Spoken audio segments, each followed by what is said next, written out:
All right, I think we are live. It's working. All right, happy Thursday, guys.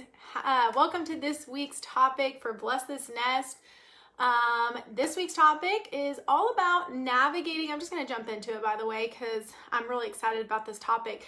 But it's all about navigating a double move. So for those of you that are needing to both sell and buy both sides, we're going to be talking about some strategies on how you can navigate that double move. By the way, guys, if you are joining me and I see Janice, you just jumped on, let me know that you're watching by saying hi, comment where you're from. I always love to know that people are watching. So I know I'm not talking to myself, right? So let's get started on today's topic. So again, this is for any of the move up buyers. And by move up, I mean, maybe you're looking to either find your new dream home. You need more space. You know, we could all use some more space in our home after 2020 and being so close to our spouses and kids and everything else. Or maybe you need like an office space as well. Or maybe you are looking to downsize. So you have too much space or you want less of a maintenance on home. So you are looking for something smaller. Hey, Michelle, I see you jumped on. We're talking about navigating double move. So anybody who needs to sell and also buy. So you might still get some good tips on here though, just if you are looking to buy, but it's always good to be informed of all of the things. So I'm just going to jump into the first step. So the first step when you're looking to both buy and sell at the same time is really to ask yourself, do you have to sell your home in order to buy a new home? So I don't mean, do you want to sell your home first? I mean, do you have to sell your home first? So in order to determine if you have to sell your home first, the best thing that you can do is start having a conversation with the lender. Even before you have a conversation with the lender, talk to an agent, have them run numbers of how much you can net on the home, because a lender is going to need to know that you might be using those funds for down payment, things like that on your next home. But talk to a lender, see what your financing options are. Sometimes they can tell you after they run numbers that you might actually be able to financially carry both of the loans at the same time with the new price point that you're wanting, and you may not actually have to sell first in order to purchase. But it really just comes down to, are you having does your current home have to be under contract, or does it actually have to sell before you can move forward with the process with purchasing the next one? So ask yourself that, talk to a lender, see what your options are.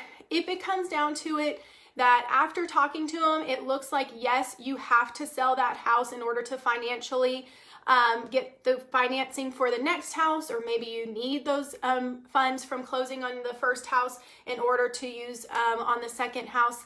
At that point, I'm not going to lie to you, things can get a little bit challenging, but I wanted to shoot this video and talk about it some more because I just think it's super important you either have that conversation with your agent or you're prepared with what all your options are, if that's the case. But if you've talked to the lender, you've determined that you absolutely have to sell in order to buy, here's how this is going to work. All right. Let me see. Oh, I'm sorry. I'm following my notes at the same time.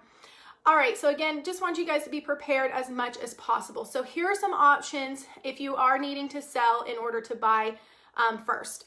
So option A. Most likely, you're going to need, your for sale sign needs to be able to come before your dream home search. So what I mean by that is you have to put your house on the market, especially in this market, you have to put the house that you're looking to sell on the market before you even start searching for homes. So I have made the mistake with buyers, and buyers have made the mistake that we go and we look at a house before we've even listed their home. If you're up against multiple offers, it's very hard in that case to do a contingency, meaning you're having to sell your house when you have other buyers who are offering without a contingency. But sometimes the timing of it just doesn't work out. So before you even go start a home search, again, talk to a lender, talk to your agent, come up with the plan. But you want to make sure your option A is to make sure that you at least have your house on the market ready to sell, so you have a little bit more of a definite time frame of what that contingency looks like. So if you are going to write an offer on a home, your house does need to be listed for sale first. So that's option number one. Option number two. So determine if you want to bank on finding a house in the window of your house getting an offer and the closing date.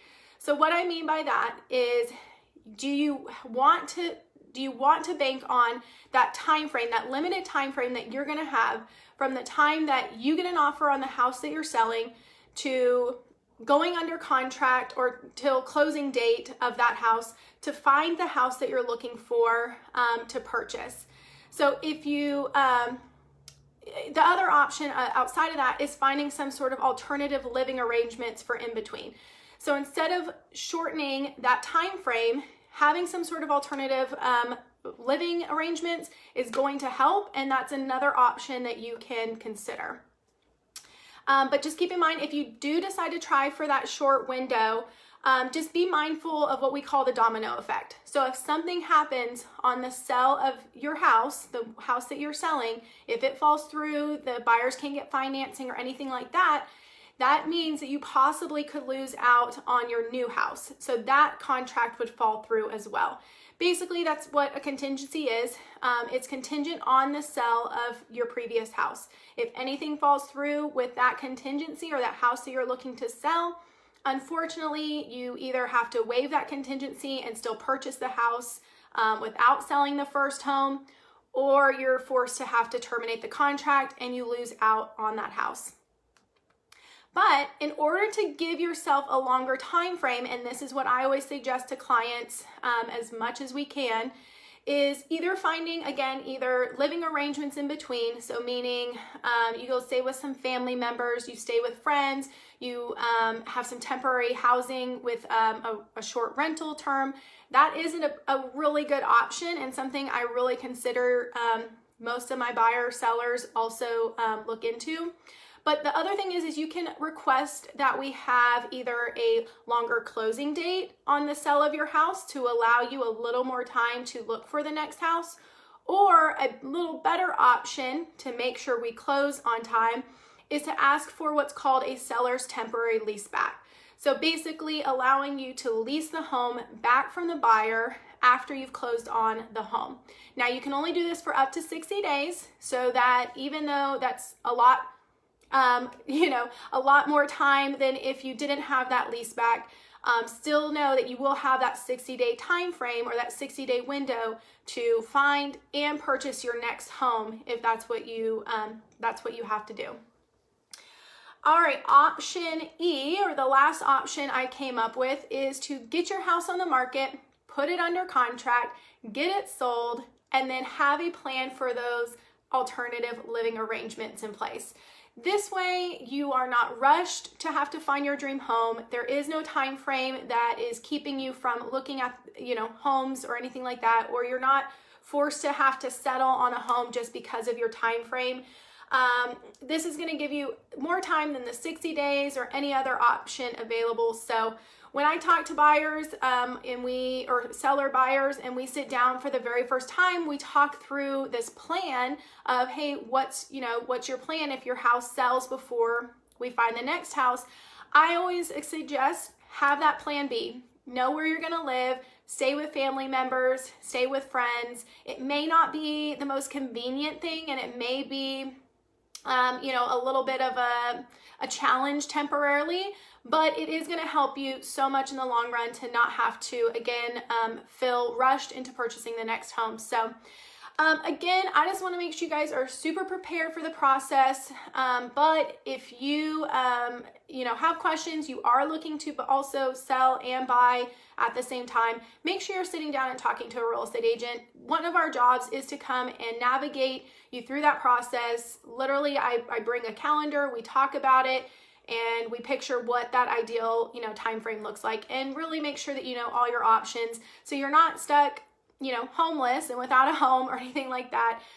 So you have all the options weighed out and know what's best for you and your family. So so I hope that answers some of your questions on navigating a buy and sell. If there's anything I missed that maybe you've done in the past that was creative, I would love to also know. Or if you have any other questions about navigating both the buy and sell, sorry, there was a fuzz, of your home, please feel free to comment below. I'm happy to answer those even after this video is done.